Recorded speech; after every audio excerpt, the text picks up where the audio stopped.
She's given so much to the community at large, the sort of sub-community inside of Germantown. Sara's a star.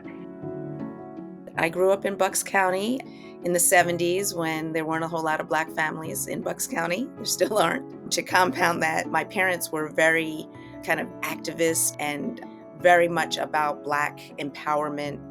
My first job out of college was for a Black history magazine called Griot, The Praise Singer.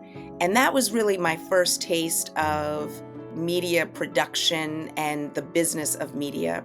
And right after that, I got accepted to Columbia Graduate School of Journalism and went there. I moved to Atlanta and met a Black woman journalist at the Atlanta Journal-Constitution, Valerie Boyd, and the two of us collaborated on starting a Black health magazine, HealthQuest, the publication of Black wellness. My parents were our investors, and we launched it in 1992. It was distributed through Black newspapers, through public health centers and doctors' offices, but it was free. It was free to the consumer, and advertisers supported it. And that model was starting to work, but then 9/11 happened. And that just paralyzed New York. It paralyzed the advertising industry, and the bottom kind of fell out of kind of our model. I did not want to be in media management anymore. I had kind of sworn off the whole kind of media entrepreneurship track.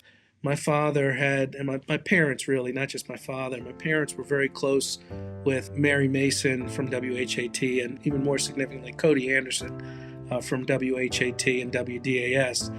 He was the one who presented this opportunity to acquire the station. And I just remember Cody saying to my father, you know, Dr. Lomax, you can't give everybody money, but you can give everybody a voice. The 2020 racial reckoning, when I was very active in some reparations and land reclamation spaces, WURD host Charles Ellison reached out to me for an interview about that.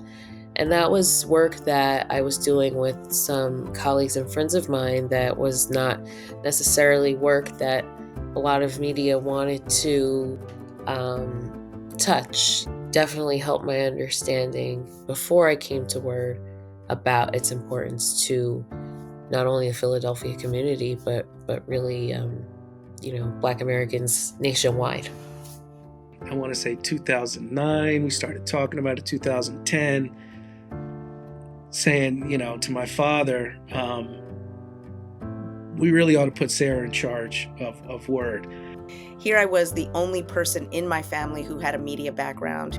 It was a dereliction of duty for me to not just at least try to intervene in remedying or improving the business of this radio station. Sara was the one that made this work in terms of gut bucket, nitty gritty, shoulder to the grind, pushing it over.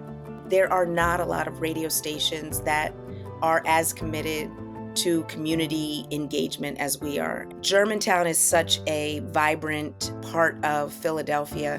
My 3 sons went to Germantown Friends School, and so I've been puttering around Germantown since 2001. Any opportunity, anytime we are invited, asked to collaborate or participate, we're right there. From working with her, one of the things that I know Sara is most passionate about is really honoring and continuing the legacy of her father. Dr. Lomax was a revered figure in Philadelphia. He is a successful physician, business leader, entrepreneur. Especially for Black Americans, being able to revisit and recount and retell our own history has a lot to do with our empowerment as a people. Big priority for me with WURD is looking at what are the pillars that allow us to endure beyond me or anyone that comes after me. One of our most valuable assets is our archival storytelling, our archival information. And it is incumbent upon us to make sure that we're chronicling what's happening day to day. We are the keepers of our culture,